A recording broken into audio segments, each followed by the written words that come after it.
संलेखना मनुष्यामध्ये दुसऱ्या व्यक्तीप्रती असलेल्या द्वेषाने, ईर्षेने, क्रोधाने त्या व्यक्तीचे शारीरिक अस्तित्व नष्ट करतो. त्याला हत्या म्हणतात. एक मनुष्य स्वतःच्या आयुष्यात अपयश, हताशा, निराशा या सर्व मानसिक आघाताने तो मनुष्य स्वतःचे अस्तित्व नष्ट करतो. त्याला आत्महत्या म्हणतात.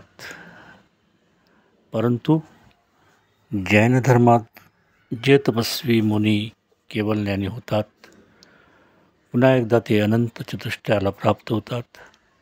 त्या तपस्वी व मुनींसाठी हे जीवन व शरीर हे केवळ निमित्त मात्र होते. म्हणून असे जैन तपस्वी व मुनी मनाच्या अत्यंत सुखमय अवस्थेत अन्न व नंतर पाण्याचा त्याग करतात. नंतर समाधी अवस्थेत स्वतःच्या शरीराचा त्याग करतात.